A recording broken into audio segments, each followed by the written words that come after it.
మత్తయి సువార్త 6వ అధ్యాయము 14, 15 ప్రకారం ఇతరులు క్షమించకపోతే మనము రక్షణ కోల్పోతామా అని ఒక బ్రదర్ ఒక ప్రశ్న అడిగాడు. ఆ ప్రశ్నకు జవాబుగా ఇక వీడియో చేస్తున్నాను. సో మొదట ప్రశ్న ఏంటో చూద్దాం, దాని జవాబు ఏంటో కూడా చూద్దాం. మత్తయి 6వ అధ్యాయము 14, 15 వచనాలు. మనుషుల అపరాధములను మీరు క్షమించిన ఎడల మీ పరలోకపు తండ్రియు మీ అపరాధములను క్షమించును. మీరు మనుషుల అపరాధములను క్షమింపకపోయిన ఎడల మీ తండ్రియు మీ అపరాధములను క్షమింపడు. ఎటర్నల్ సాల్వేషన్ని గట్టిగా వ్యతిరేకించేవారు ఇలాంటి లేఖనాలు ఎత్తి చూపుతూ ఉంటారు. వాళ్ళు అంటారు, నువ్వు రక్షించబడినప్పటికీ కూడా నువ్వు ఇతర అపరాధాలు క్షమించాలి, అప్పుడే దేవుడు మీ అపరాధాలు క్షమిస్తాడు. ఒకవేళ నువ్వు ఇతర అపరాధాలు క్షమించకపోతే దేవుడు కూడా నీ అపరాధములను క్షమించడు. ఫలితంగా నువ్వు నరకానికి వెళ్ళిపోతావు, నీ రక్షణ కోల్పోతావు. నువ్వు పరలోకానికి వెళ్ళాలంటే ఇతరుల అపరాధాలు క్షమించి తీరాలి, లేకపోతే యు లూజ్ యువర్ సాల్వేషన్ అని బోధిస్తూ ఉంటారు. ఇది ట్రెడిషనల్ ప్రీచింగ్. కొన్ని సంవత్సరాలుగా, కొంతకాలముగా, కొన్ని ఏళ్ళుగా ఇలాంటి బోధ మనం వింటూ ఉన్నాం. మరి ఇతరుల అపరాధాలు క్షమించకపోతే మనకు క్షమాపణ లేదు, మన రక్షణ పోతుంది అన్న మాట వాస్తవమైతే, నాకు తెలిసి పరలోకంలో ఎక్కువ మంది క్రైస్తవులు పరలోకానికి వెళ్ళి ఉంటారు. కారణం ఏంటంటే ప్రతి మనిషి ఎక్కడో ఒక చోట ఇతరుల్ని క్షమించలేని అనుభవంలో నిలబడిపోయి ఉంటారు. వాళ్ళు పరలోక ప్రార్థన ఏమని, మా రుణస్తులు క్షమించిన ప్రకారంగా మా రుణాలు కూడా క్షమించుము అని వాళ్ళు చిలక పలుకు వాళ్ళు చేసినప్పటికీ, వాళ్ళు ప్రతిరోజు ఆ ప్రార్థన వల్ల వేస్తున్నప్పటికీ, మరి వాళ్ళ క్రియలు నిజంగా వాళ్ళు క్షమించాయా లేదా అని సాక్ష్యం ఇస్తున్నాయి. సో ఈ లేఖనాన్ని ఎలా అర్థం చేసుకోవాలి? నిజంగా అనేకులు చెబుతున్నట్టుగా ఇతరులు క్షమించకపోతే మన రక్షణ కోల్పోతామా? ఇందులో వాస్తవం ఎంత? మరి మన రక్షణ కోల్పోతాము అన్న మాట వాస్తవం అయితే మరి పౌలేమో రక్షణ కోల్పోలేము అని ఎందుకు చెప్తూ ఉన్నాడు? బైబిల్లో వైరుధ్యం ఉందా? Is there contradiction in the Bible అనే విషయాన్ని మనం ఈరోజు ఈ స్టైల్లో లోతుగా మనం చూడబోతున్నాం. సో ఫస్ట్ ఆఫ్ ఆల్ లేఖనాన్ని సరిగా అర్థం చేసుకోవాలి, సరైన కోణంలో లేఖనాన్ని చూడడానికి ప్రయత్నం చేయాలి. మరి ఈ లేఖనాన్ని సరిగా ఎలా అర్థం చేసుకోవాలి? బైబిల్లో ఏదైనా సరే ఒక విషయాన్ని అర్థం చేసుకోవాలి అంటే, లేదా ఒక లేఖనాన్ని, ఒక ప్యాసేజ్ని మనం అర్థం చేసుకోవాలంటే ప్రధానంగా 3 ప్రశ్నలు వేసుకోవాలి. ఒకటి, ఎవరు మాట్లాడుతున్నారు? రెండవది, ఎవరితో మాట్లాడుతున్నారు అంటే అక్కడ ఆడియన్స్ ఎవరు అని తెలుసుకోవడం చాలా ఇంపార్టెంట్. మూడవది, ఏ కాలంలో మాట్లాడుతున్నారు, ఆ కాలం కూడా ఇంపార్టెంట్. ఎందుకంటే పౌలు ప్రకారంగా కాలంలో 3 భాగాలు. ఒకటి పూర్వకాలము, రెండవది ప్రస్తుత కాలము, మూడవది రాబో యుగంలో. Time pass but now and ages to come. So దీని గురించి మనము ఈ యొక్క సిరీస్లో స్టార్టింగ్ వీడియోలో మనము క్లియర్గా మనం తెలుసుకున్నాం. సో బైబిల్ని 3 కాలాలుగా విభాగించకపోతే బైబిల్ మీద మనకు సరైన అవగాహన రాదు. ఒకవేళ ఇలాంటి 3 భాగాలుగా విభాగించబడినటువంటి ఇక సబ్జెక్ట్ మీకు కొత్తగా ఉన్నట్లయితే, సో నేను ఈ యొక్క సిరీస్ యొక్క లింక్ నేను డిస్క్రిప్షన్లో ఇస్తున్నాను. సో ఆ సిరీస్ యొక్క మరి సబ్జెక్ట్ని, ఆ వీడియోస్ని స్టార్టింగ్ నుంచి మీరు ఫాలో అవ్వండి. స్టార్టింగ్ వీడియోస్లో ఈ కాల విభజన గురించి మనం క్లియర్గా మనము తెలుసుకున్నాం. సో ఒక కాలంలో చెప్పబడినటువంటి సిద్ధాంతాలు ఇంకొక కాలంలో వర్తించవు. అది క్లియర్గా మనం ప్రీవియస్ వీడియోలో మనం నేర్చుకున్నాం. సో ఇలాగ 3 క్వశ్చన్స్ మనం వేసుకోవాలి. మరి ఇక్కడ ఎవరు మాట్లాడుతున్నారు? ఈ ప్యాసేజ్లో మనము ఎన్నుకున్నటువంటి ప్యాసేజ్లో ఎవరు మాట్లాడుతున్నారు అంటే ప్రభువైన క్రీస్తు మాట్లాడుతున్నారు. గుర్తుంచుకోవాలి, యేసు ప్రభువు కానీ లేదా 12 మంది శిష్యులు కానీ, మరి వీళ్ళంతా కూడా ఎవరికి పరిచర్య చేశారు అంటే బాడీ ఆఫ్ క్రైస్ట్ కాదు, అన్యులకు పరిచర్య చేయలేదు. సువార్తలో పూర్తిగా పరిచర్య ఎవరికి అంటే యూదులకే పరిచర్య చేయబడింది. ఇది మన ప్రీవియస్ వీడియోలో క్లియర్గా మనం నేర్చుకున్నాం.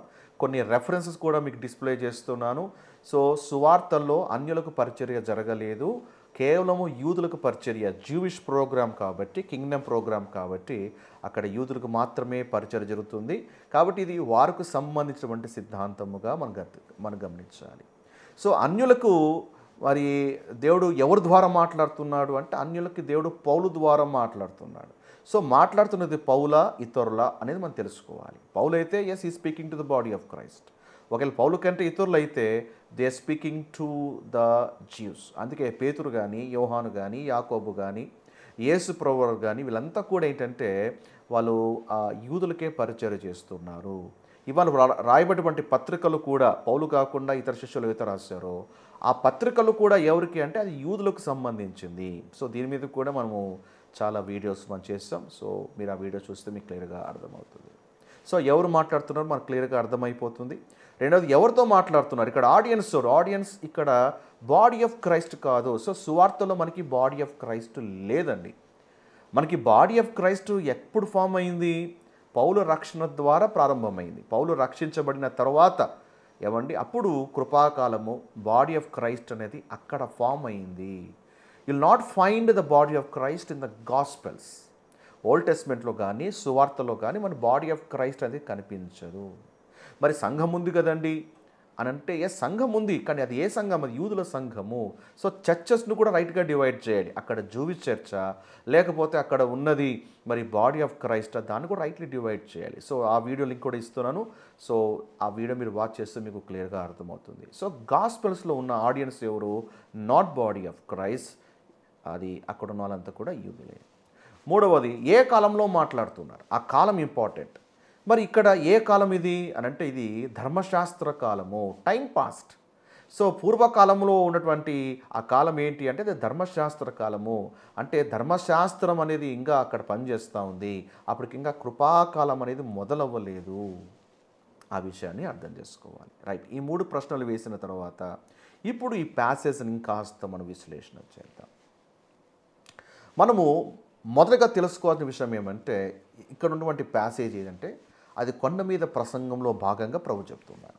సో కొండ మీద ప్రసంగము ఎవరికి అనంటే మరి రాజ్యం కోసము సిద్ధపడుతున్నటువంటి యూదులకు ఇవ్వబడినటువంటి ప్రసంగం కొండ మీద ప్రసంగం.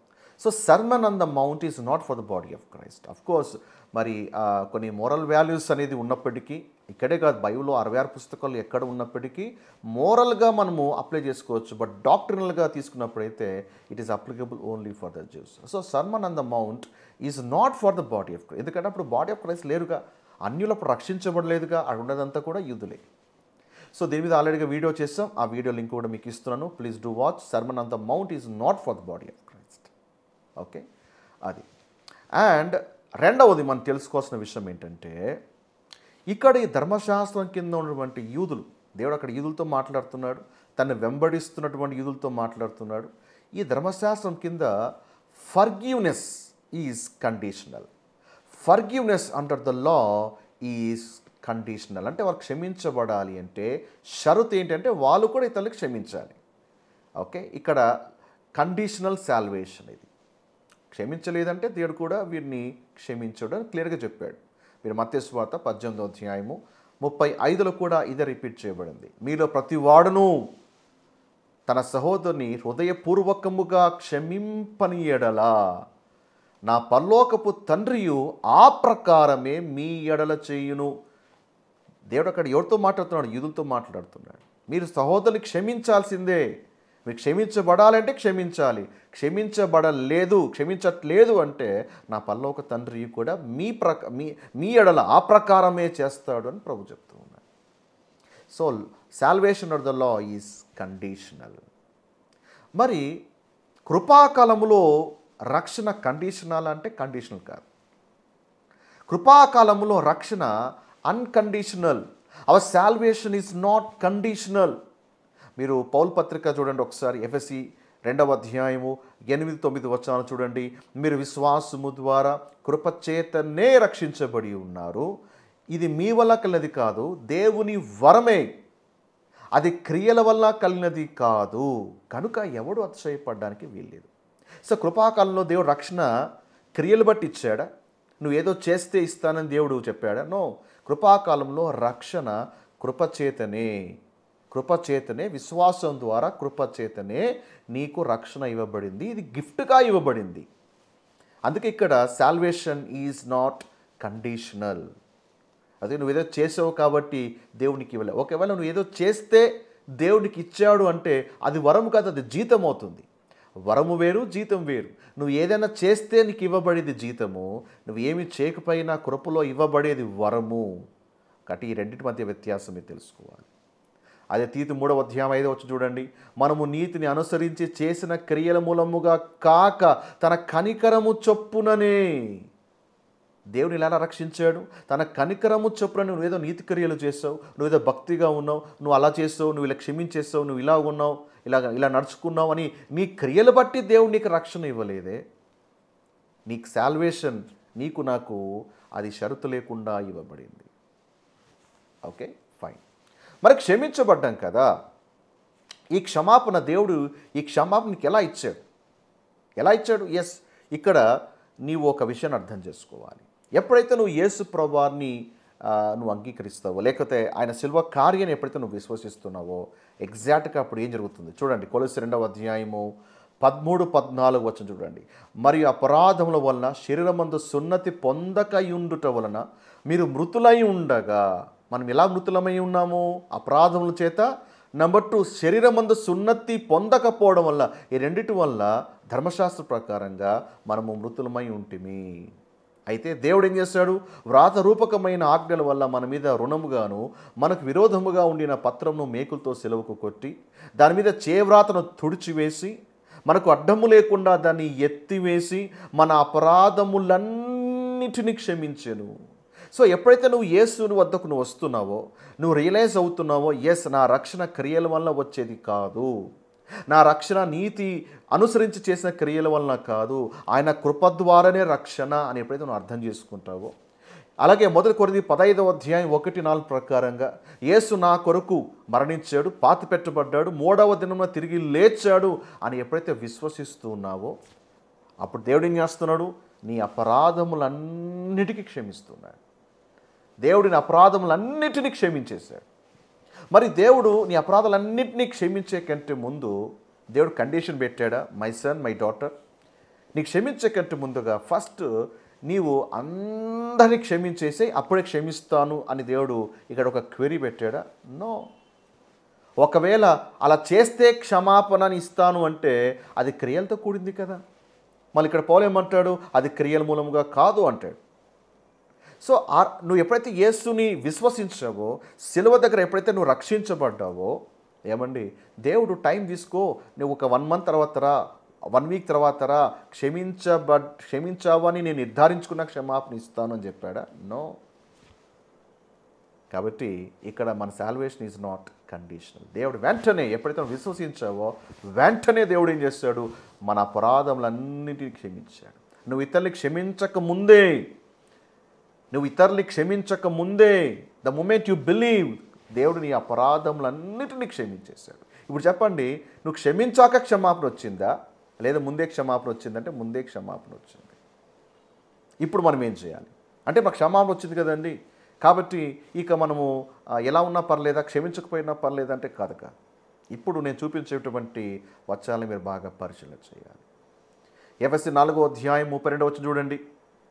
ఒక్కని ఎడల ఒకడు దయ కలిగి, దేవుడు క్షమించాడంటే అందరి పట్ల దురుసుగాను కఠినంగా ఉండమనే కాదు. ఒకరి ఎడల ఒక దయ కలిగి కరుణా హృదయులై క్రీస్తునందు దేవుడు మిమ్మల్ని క్షమించిన ప్రకారము మీరును ఒకరికొకరు క్షమించండి. ఇక్కడ పౌలు ఏమంటున్నాడు? ఇక్కడ పౌలు ద్వారా యేసు ఏమంటున్నాడు? క్షమించిన ప్రకారం, దేవుడు మిమ్మల్ని క్షమించిన ప్రకారం క్షమించండి. ఇక్కడ మత్తయి సువార్తలో ఇక్కడ ఏముంది? ఇతరులు క్షమిస్తే మీకు క్షమాపణ. ఇక్కడ మనకి పౌలు పత్రికలో ఏం కనపడుతుంది? క్షమించబడ్డావు కాబట్టి క్షమించండి. వాళ్ళు క్షమాపణ పొందాలంటే క్షమించాలి, మనమేమో క్షమించబడ్డాము కాబట్టి క్షమించాలి. చాలా వ్యత్యాసం ఉంది కదా. ఎస్. కొలస్సీ 3వ అధ్యాయం 13వ వచనం. ఎవడైనను తనకు హాని చేసినని అనుకుని ఒకరినొకడు సహించుచు ఒకరికొకడు క్షమించుడి, ప్రభు మిమ్మల్ని క్షమించినలాగున మీరును క్షమించండి. దేవుడు అప్పుడో క్షమించేశాడు, ప్రభు మనల్ని ఎప్పుడో క్షమించేశాడు. ఆయన క్షమించాడు కాబట్టి క్షమించమంటున్నాడు. చెప్పండి, ఇక్కడ దేవుడు మనకి కండిషనల్ సాల్వేషన్ పెట్టాడా? క్షమిస్తేనే కానీ మిమ్మల్ని క్షమించను అంటున్నాడా? క్షమించేశాను కాబట్టి మీరు క్షమించండి అంటున్నాడా? ఆ మాటలు మీరు బాగా పరిశీలన చేయాలి. మనము క్షమాపణ కొరకు క్షమించాలా, క్షమించబడ్డాము గనుక క్షమించాలా? ఆ వ్యత్యాసం గమనించండి. నేను ఇంగ్లీష్లో చదువుతున్నా చూడండి. We are not forgiven because we forgive others, rather we forgive because Christ has already forgiven us. దేవుడు ఆల్రెడీ క్షమించేశాడు కాబట్టి మనం ఇతరుల్ని మనము క్షమించగలగాలి. కాబట్టి మనము క్షమించాలి. సువార్తలో ప్రభు క్షమించమంటున్నాడు. అండ్ ఇక్కడ కృపాకాలంలో మనల్ని కూడా దేవుడు క్షమించమని అంటున్నాడు. కాకపోతే వ్యత్యాసం ఎక్కడ అంటే సువార్తల్లో ధర్మశాస్త్ర కింద వారు క్షమించకపోతే రక్షణ కోల్పోతారు. కాకపోతే కృపాకాలంలో నువ్వు క్షమించవా? క్షమించాలి. ఎందుకంటే క్రీస్తు గుణాన్ని కలిగినటువంటి మనము, క్రీస్తుని ధరించినటువంటి మనం కూడా ఆ గుణాలని మనం కూడా కలిగి ఉండాలి. ఇతను క్షమించాలి. బట్ క్షమించకపోయినప్పటికీ కూడా you don't lose your salvation. That is very sure. ఎందుకంటే అది నీకు వరముగా ఇవ్వబడిందని ప్రభు చెప్పాడు. కాకపోతే నువ్వు ఏం లూజ్ అవుతావు? సాల్వేషన్ కాదు, రివార్డ్. పరలోకమందు ఆ రివార్డ్ ఏమైతే ఉందో you will lose that reward. అర్థమవుతుందా? లేదంటే క్షమించకపోతే రక్షణే పోతుంది అంటే ఇక దేవుడు వరముగా ఇచ్చింది అబద్ధం అవుతుంది కదా. అప్పుడు దేవుడు అబద్ధం చెప్పినట్టే కదా. ఇదిగో నీకు ఇది చేయలేదు కాబట్టి, ఈ కారణాలు బట్టి, ఈ క్రియలు సరిగా లేదు కాబట్టి నీ రక్షణ తీసేస్తున్నాను అని దేవుడు అబద్ధం చెప్పినట్టే కదా. మీరు ఆలోచించండి. వరముగా దేవుడు ఇచ్చానని చెప్పాడు. క్రియలతో సంబంధం లేకుండా వరముగా ఇచ్చినటువంటి రక్షణ క్రియలు సరిగా లేదని దేవుడు తీసేస్తే అందులో అర్థం లేదు. Please understand. ఓకే, సో ధర్మశాస్త్రం కింద ఏంటిది? క్షమిస్తేనే క్షమాపణ. కృపాకాలంలో మన స్టాండ్ ఏంటిది అంటే క్షమించబడ్డాము గనుక మనం క్షమించాలి. సో ఫర్గివ్ చేయాలి, క్షమించాలి. ఏంటంటే మనం ఎలాంటి జీవితాలు మనం ఎట్టి వారము చూడండి, అలాంటి దేవుడు మనకు క్షమించినప్పుడు మనము మన సోదరు క్షమించలేమా? ఎన్నోసార్లు మనం ఫీల్ అయ్యాము, ఎన్నోసార్లు తప్పిపోయాము, ఎన్నోసార్లు మరి చాలా టెరిబుల్గా ఫీల్ అయ్యాము. బట్ స్టిల్ దేవుడు మన అపరాధాలన్నీ క్షమించేశాడు. అలాంటి మన జీవితాల్ని ఏమంటే దేవుడు క్షమించినప్పుడు మన పొరుగువాన్ని క్షమించకూడదు అంటే క్షమించాలి. సో కాబట్టి we should forgive every one. So hope you understand. ఈ డౌట్ మీకు క్లారిఫై అయిందని అనుకుంటున్నాను. అండ్ మీకు ఇంకా రక్షణకు సంబంధించి ఏమైనా డౌట్స్ ఉన్నట్లయితే కింద కామెంట్ సెక్షన్లో తెలియజేయండి. అండ్ మీ అనుమానం ఈ వీడియోలో క్లారిఫై అయితే మీ స్పందన కూడా కింద కామెంట్ సెక్షన్లో తెలియజేయండి. అలాగే రక్షణకు సంబంధించినటువంటి ప్రశ్నలు చాలామంది అడుగుతున్నారు. అవన్నీ కూడా మరి ఇక ప్లేలిస్ట్లో నేను యాడ్ చేసుకుంటూ వెళ్తుంటాను. ఇదివరకే కొన్ని క్వశ్చన్స్ నేను ఆన్సర్ చేశాను. అండ్ ఒకవేళ మీరు వాటిని విజిట్ చేయకపోతే ఆ లింక్ ఇస్తాను. So please do visit. ఆ లింక్లో ఇదివరకే రక్షణ గురించి చాలా క్వశ్చన్స్ నేను ఆన్సర్ చేశాను. మీరు వాటిని కూడా మీరు వాచ్ చేసినప్పుడు మీకు ఇంకా మరింత జవాబులు మీరు పొందుకునేవారుగా ఉంటారు. Okay, so thank you for watching. God bless you. Next వీడియోలో ఇంకొక టాపిక్తో కలుస్తాం. God bless you.